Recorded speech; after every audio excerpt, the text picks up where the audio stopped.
Star Bus waxa maanta Boorama lagu wanqalay shirkad cusub oo ka shaqayn doonta isku socodka dadka iyo alaabaha taasi oo loogu magac daray Star Bus quruxda basaska shirkadaasi qaybaha kala duwan ee shaqaalaha loo carbiyay ayaa waxa maalgeliyay Cabduhaab Ciga Axmed ahna mulkiilaha shirkadani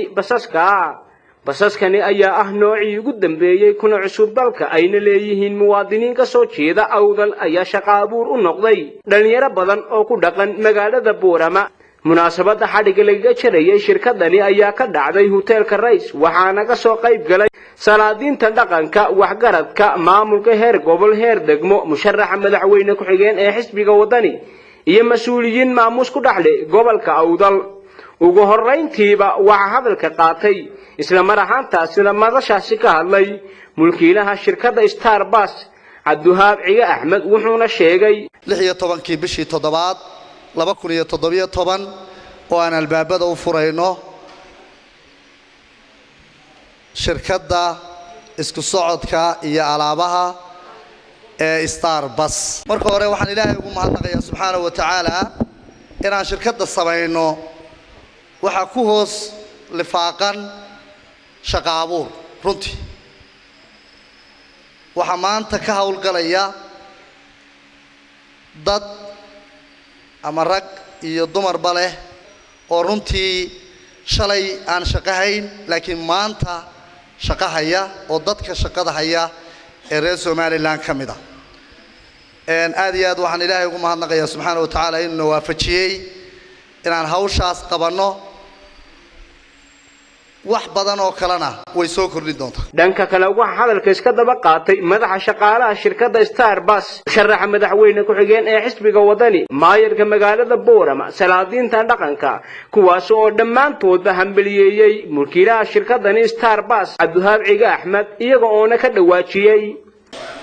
waan soo dhaweynaynaa runtii bahda Star waa mid loo baahnaa ganacsiguna waa xornimadiisana inaga naanfacays hadday cid kooto ugu xidhnaan lahaa maanta noolku intuu noqon lahaayeen wad garanaysa halka maanta noolku marayana waad aragtaan oo waxa taa keenayaay waa ganacsiga xorta ah ee Soomaaliland ka shaqaynay waxaan u ducaynaynaa oo aan ku bogaadinaynaa mulkiilaha shirkadda sababtoo ah dalka iyo gobolka iyo degmada horumarkeedu wuxuu ku xidhan yahay maalgashiga dadka hantida lihi ay maalgashadaan dawladdu way ilaalisaa dhadaan bay samaysaa laakiin horumarka waxa sameeyaa waa maalgashiga ay sameeyaan dadka ku nool gobolka ama degmada ama dalku aad baan ugu bogaadinaynaa Cabduhaab Ciga dhiirigelinta oo ku dhiiraday inuu shirkadaasi soo kordhiyo oo shaqo abuur sameeyo aad iyo aad buu u mahadsan yahay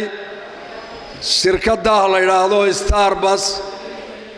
Cabduhaab iyo cidii la halmaashay keentay waxa leeyahay soo dhawaada sixir bararkii muxuu ahaa hadii la yiraahdo nooliga baabuurta naga furateen waxa loo baahan yahay waxa jira sixir barar sarif barar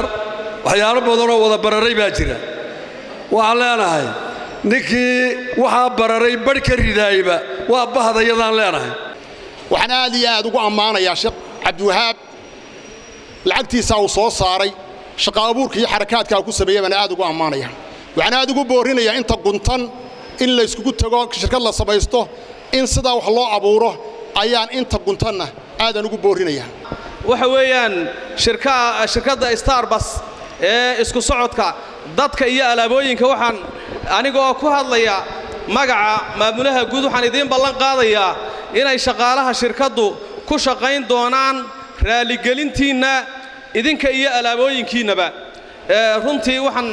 marka koobaad idinka codsanayaa dhammaan jamaca meesha jooga inaad shirkadda u ducaysaan oo wixii Ilaahay subxaanahu wa ta'ala uu aqbalo ayaa barakooba waxaan dhammaantiin idinka codsanayaa inaad aamiin tirahan waxaan idinka codsanayaa inaad Ilaahay noo baridaan in shirkadda Ilaahay barakeeyo aamiin dhaha in ilaahay innagana naga yeelo kuwii maaragtay wanaag ka shaqeeya annagana naga yeelo isku soo wada duubo waxa si cajiib ah xadhiga looga jaray shirkadda Star Bus halkaasna laguma joojin waxa shahaado sharaf lagu maamuusay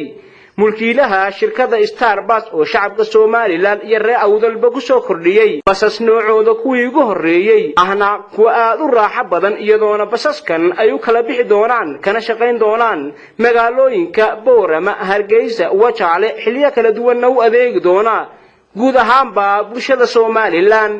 ballanteenu waa Star Bus waa nuuc kadiya magaalada Boorama